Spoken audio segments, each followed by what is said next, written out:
আসসালামু আলাইকুম। সম্মানিত দর্শক, আপনারা সবাই কেমন আছেন? আশা করি সবাই ভালো আছেন। সকলকে আমার ইউটিউব চ্যানেলে স্বাগতম।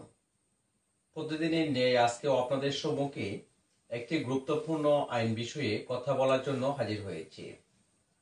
আজকের এই ভিডিওতে আমি কথা বলবো তামাদি আইনের 28 ধারা সম্পর্কে এবং নতুন যে ভূমি আইন অর্থাৎ ভূমি আইন 2023 আমাদের দেশে যে প্রণয়ন করা হয়েছে সে আইন সম্পর্কে আপনাদের সম্মুখে বিস্তারিত কথা বলার চেষ্টা করব।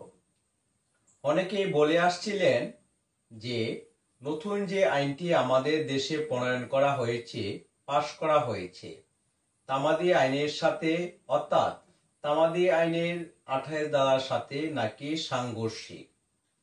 এই বিষয়বস্তুটা আজকে আপনাদের সম্মুখে বিস্তারিত খোলামেলা ভাবে কথা বলার চেষ্টা করব।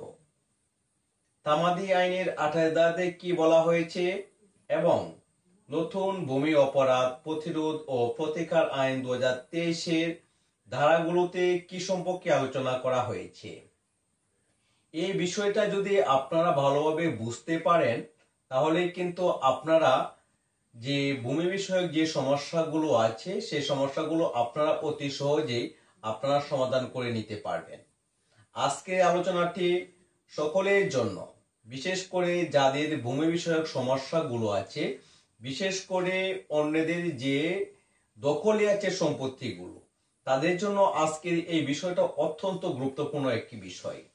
কারণ আজকের এই বিষয়টা যদি আপনারা ভালোভাবে বুঝতে পারেন তাহলে অবশ্যই আপনারা আজকের এই ভিডিও থেকে আপনাদের বিষয়টা সমাধান করে নিতে পারবেন। সম্মানিত দর্শক, এই বিষয়গুলো যদি আপনারা ভালোভাবে বুঝতে চান তাহলে অবশ্যই আজকে আপনাদের এই ভিডিওটি কন্টিনিউ করতে হবে। তামাদি আইনের 28 ধারা এবং নতুন ভূমি আইনটি যে আমাদের দেশে পাশ করা হয়েছে, এই দুইটা আইনের মধ্যে একেবারে ভিন্ন রূপ আছে। কারণ তামাদি আইনের 28 ধারাতে আলোচনা করা হয়েছে কেউ যদি প্রকাশ্যভাবে এবং মালিকের জ্ঞাতসারে যদি কেউ কোনো জমিতে অর্থাৎ ব্যক্তিগত জমিতে যদি কেউ 12 বছর দখলে থাকে, সে নাকি এই ভূমির সত্ত্ব নাকি মালিকানা অর্জন করতে পারে। এটা কিন্তু তামাদি আইনের 28 ধারাতে আলোচনা করা হয়েছে। অর্থাৎ সরকারি সম্পত্তির ক্ষেত্রে 12 বছরের বদলে 60 বছর হতে হবে, এরকম যে বিধান করা হয়েছে। অর্থাৎ তামাদি আইনে 28 ধারাতে এটাই বলা হয়েছে যে 12 বছর দখলে থাকলে সে নাকি সম্পত্তির মালিকানা লাভ করিতে পারে। তবে আমাদের দেশে নতুন যে ভূমি আইন অর্থাৎ ভূমি অপরাধ প্রতিরোধ ও প্রতিকার আইন 2023 প্রণয়ন করা হয়েছে, সে আইনে বলা হয়েছে কেউ যদি আপনার জমি দখলে রাখে তার কাছ থেকে আপনি সেই ভূমিটি পুনরুদ্ধার করে নিয়ে আসতে পারবেন একদম অতি সহজেই। অর্থাৎ পূর্বে ভূমিমন্ত্রী সাইফুজ্জামান চৌধুরীও বলেছেন দখল থাকা কোনো বিষয় নয়, দেখতে হবে যে সঠিক কাগজপত্র কার একুরেট আছে। এবং বর্তমান যিনি ভূমিমন্ত্রী নারায়ণ চন্দ্র আছেন তিনিও কিন্তু বলেছেন কাগজেই হবে ভূমির শেষ কথা। অর্থাৎ দুজন ভূমিমন্ত্রীর কথা অনুসারে এই কথাটি প্রমাণিত হয় যে দলিল কাগজপত্র রেকর্ড যার সঠিক থাকবে সেই প্রকৃত মালিকানা লাভ করবে। এখানে কেউ দখলে থাকলো কে কিভাবে মালিক হলো সেটা দেখার মূল বিষয় নয়। মূল বিষয় হলো কার কাগজ সঠিক আছে, কার কাগজ একদম একুরেট আছে সেটা দেখতে হবে। যার কাগজ সঠিক 100% রাইট থাকবে সেই কিন্তু প্রকৃত ভূমির মালিকানা হবে। এখানে তামাদি আইনে 28 ধারা কোনো ধরনের প্রভাব ফেলতে পারবে না।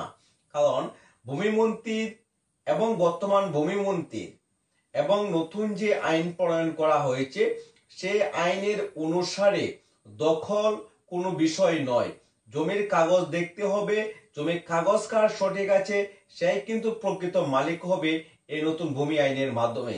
অর্থাৎ যাদের মনের মধ্যে একটা কটকা ছিল যে তামাদি আইনের 28 ধারাটি এই ক্ষেত্রে একটি বিরুদ্ধ হিসেবে দাঁড়াবে, সেটি কখনোই হবে না।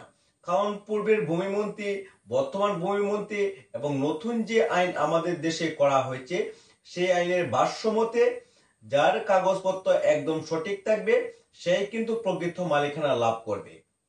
সম্মানিত দর্শক, আজকে যে বিষয়ে আপনাদের সম্মুখে কথা বলেছি, এই বিষয়ে যদি আপনাদের কোনো ধরনের প্রশ্ন থাকে বা জানার ইচ্ছা থাকে তাহলে অবশ্যই আপনারা কমেন্টস করবেন। এছাড়া লিঙ্কে দেওয়া নাম্বারে হোয়াটসঅ্যাপের মাধ্যমে আপনারা আমার সাথে সরাসরি যোগাযোগ করে এই বিষয়ে আরো বিস্তারিত আইনি পরামর্শ এবং মতামত দিতে পারেন। সকলে সুস্বাস্থ্য ও দীর্ঘায়ু কামনা করে আজকে ভিডিওটি এখানে শেষ করছি। ধন্যবাদ সকলকে, ভালো থাকবেন, আল্লাহ হাফেজ।